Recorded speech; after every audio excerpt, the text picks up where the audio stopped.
Lifting a ban on U.S. pork imports containing ractopamine does not equal kowtowing to Washington, says Premier Su Tseng-chang. Su rejected the criticism at an awards ceremony at the Executive Yuan Friday, one day after the Legislative Yuan passed 9 administrative orders authorizing the ban to be lifted.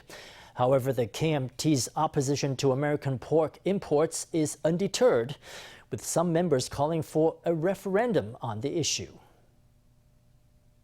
Premier Su presides over an Executive Yuan award ceremony for outstanding science and technology contributions. He thanked the winners of the awards for the contributions to Taiwan. He also took the opportunity to thank lawmakers for voting in favor of 9 administrative directives on Thursday.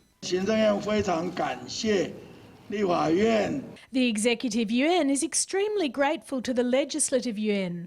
Lawmakers passed our administrative directives, which were very important for U.S Taiwan trade relations and for strategic reasons. This step forward can make Taiwan go international and create big trade opportunities for Taiwan. Su said the directives will strengthen Taiwan's international presence. Meanwhile, over in the U.S., lawmakers in the Senate and House of Representatives have put forward resolutions urging U.S. President-elect Joe Biden to sign a free trade agreement with Taiwan. Lawmaker Gaojin Sumei, however, says the lifting of Taiwan's import ban on U.S. pork with ractopamine is bending the knee to Washington.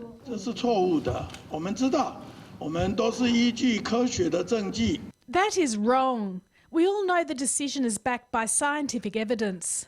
It's the international standard. There are 101 countries in the world that import pork containing ractopamine. We have to update ourselves and have these international standards. Over in social media, President Tsai Ing-wen weighed in on the matter. She stressed that the issue of U.S. pork and beef imports had been left unaddressed by the previous 3 presidents, adding that it had already turned into a thorny issue for Taiwan-U.S. trade. She continued saying that some of the DPP's critics had changed their tune on the issue and that she could not accept their accusations. She also stressed that trade relations were about finding common ground and that trade agreements don't just favor one side or the other.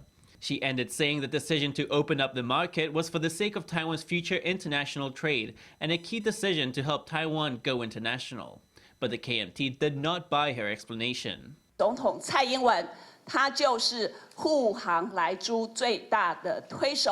President Tsai Ing-wen is precisely the biggest promoter of racto pork. Public opinion says no to eating racto pork. This battle isn't over. The KMT says it will work to reinstate the import ban. Some in the party are calling for a referendum to be held on the matter in 2021. Others say they will launch recall campaigns to remove DPP lawmakers from office.